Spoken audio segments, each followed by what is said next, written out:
Hey everybody, this is Dave Blair, and I want to talk about Project Cars 2. As a matter of fact, I think everybody was wrong about this game, and I understand why they felt the way that they did, but I think, Project Cars 2 is probably one of the best racing games that we ever had. And if you allow me to expand on that thought, um, I think I can lay out a pretty good case for it, although I do understand the problems that it had. But let's just cover it real quick. So Project Cars 1 came out in it was like halfway through 2015. And again, I don't have all my facts straight. I'm not going to argue some of that stuff. It's like um, these are just my thoughts. And anyway, you have to understand that Project Cars, when it first came out, was the CAR stood for Consumer Aided Racing Simulator or something like that. But anyway, Ian Bell, this was his project, and he got the community involved. I'm going to try and talk and race at the same time. So I'm going to do this custom race. I love this California highway. Um, yeah, just cover it real quick if you guys don't know about Project Cars. This is the list of all the tracks that they had. This had weather, had day and night cycle. It had everything. It had everything you want. It had point-to-point races. It had circuit racing, uh, um, rally racing, um, not point-to-point rally. It was rally cross. You could race in the snow, all kinds of stuff. So one of my favorite things to do is I love California Highway. I go in here, I pick one identical opponent, and then I max him out on the opponent skill level, turn the aggression down a little bit, and yeah, so that we're racing. I'm just racing one person because this is a point-to-point. If it was on a course, I'd race more. But this game was so easy to set up public lobbies. It had a ranking system, had a safety system. But anyway, let's get in here and let's just drive a little bit. Um, I understand the problem that this game had because again, when Project Cars came out in 2015, right? And it was community funded. I mean, people put their money into um,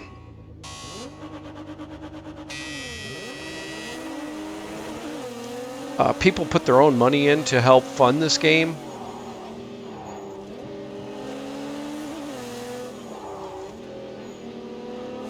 Um,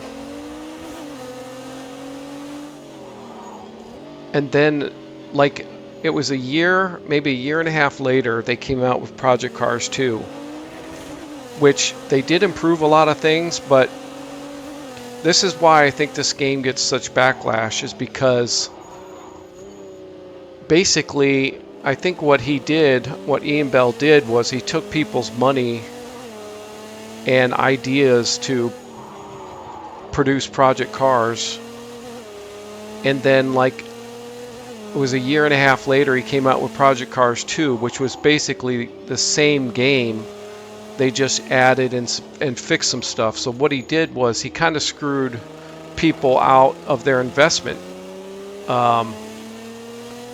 Again, he didn't live up to what he was selling the community. It was supposed to be a community-aided racing game, and then after it was out and had some success, they immediately came out with Project Cars 2, which changed the rules, I think. Again, I don't know all the facts or anything, but that made a lot of people in the community really mad because they didn't fully support Project Cars 1. He just took everything and moved it to Project Cars 2 so they wouldn't have to pay the original investors or whatever. I mean, I'm not saying what he did was right, but this is a great game. Matter of fact, Project Cars 1 and 2 were both on the the Xbox and the PlayStation, and these were competitors to the Forza Motorsport and the Gran Turismo. Now, in a lot of ways, they were better than those two games. Again, this one had rain and weather, and because you could do snow and all kinds of stuff way before the other ones had it, and same thing with the day-night cycle. Working headlights and everything. There was one other problem.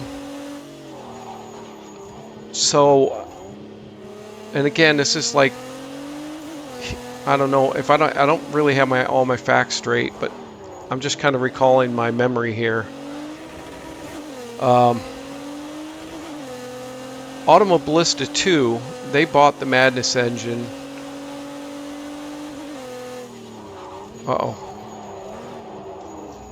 It's been a while since I've been on here. They bought the Madness engine, and they found well, let's go back to the AI made a mistake too. One of the complaints when the game first came out was that the force feedback wasn't good enough. That's when you had that Jack Spade file,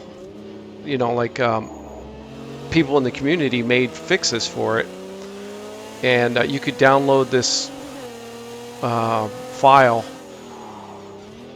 and it would change your force feedback. Well, it turns out that there was a problem in the code itself, and it wasn't found until Automobilista 2, where after they bought the Madness engine, they found a bug in there, and it was what was causing a lot of the cars not to drive right. So again, this game has a lot of cars, a good variety of cars. But if you drove the, I think it was the Chevy Camaro, that was awful. It was such a bad drive. The Ford Mustang, on the other hand, drove great. We used to race that one a lot with the Simpit crew. But yeah, there were certain cars, they just didn't feel right, and they were downright awful. I mean, they were undrivable. And yeah, so there was an issue that never got resolved. And again, if this game had more support, it might have been fixed along the way. I mean, again, I understand why people abandoned it, because they felt like they had gotten ripped off by Ian Bell with coming out with Project Cars 2 in 2017, when Project Cars 1 was out in 2015, or halfway through 2015. So then they had, again, it was like a year and a half, and he came out with Project Cars 2, which is the same game, but it didn't have the support. It's like, I don't think he paid the investors. It was just a different way of doing it. But again, you could almost say like he stole the game out from underneath Project Cars 1. I never understood, because I bought Project Cars 1, and I never understood why that game, was abandoned so quickly. And I bought Project Cars 2. I got it on the PC, and I also had it on the Xbox. And again, it was a great alternative at the time to whatever Forza game I was playing. So, and this was the one game that was doing well on the consoles too. I remember, it's like I would be torn. It's like, did I want to jump in the Forza lobbies and get smashed, or did I want to, jump in Project Cars 2 online against real people, and have to deal with, whoever was setting up the lobby. One of my complaints about this one was, whoever set up the lobby wouldn't always, give you a fair race. Like, they'd set it up and they'd have rain and you wouldn't know it was going to rain, or they would set it up where it was going to snow. I mean, they tried to mess with you that way. It's not really fair. But yeah, I had some great races in this game. The graphics are good. Even you look at Automobilista 2, again, they're using the same engine, and they've done a lot of fixes to it. but this is a good looking game. And to me, I mean, if you drive the right car, like this is the Nissan GT-R, I think this one drives really well. Again, like that Mustang, it drives pretty good. But if you drive the right car, it feels great. I have no problem with the force feedback in here. I never really did. Of course, I had a Thrustmaster. I don't remember the wheel I had. This is a Fanatec one I'm doing now, but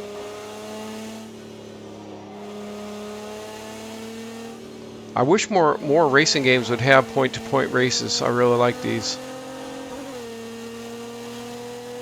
Anyway, I just feel like everybody was wrong about this game. This was a great racing game. Again, it was on consoles, day and night cycle, had the weather, it had everything. Easy setup lobbies, had a safety rating and skill rating. It had all the things that you needed or wanted. But because he, burned people when the game first came out, again, he stole Project Cars and turned it into Project Cars 2. Anyway, yeah, it had a great replay system. I mean, this game really, that's why we used to do Project Cars 2 on Tuesday nights with the SimPit crew guys. I mean, it was so easy to set up races, and it was a blast.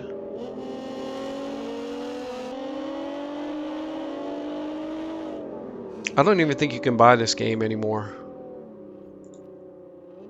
But it's a shame.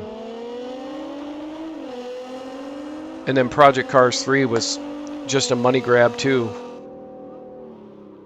I mean, that really was not a Project Cars game. It was nothing like these other two. But anyway, I just thought I'd throw that out there. This is one of my favorite racing games, and it has been for a long time, but hardly anybody races it anymore, and I don't really blame them. But it's a shame. This could have been the Forza and Gran Turismo killer if it had been done right and would have got the support, and they would have found the bugs and they would have fixed them. Again, like that little bug that was causing all the, certain cars to just drive awful. If that had gotten fixed right away, this game could have had a different story. All right, I'll leave it there. Thanks for watching.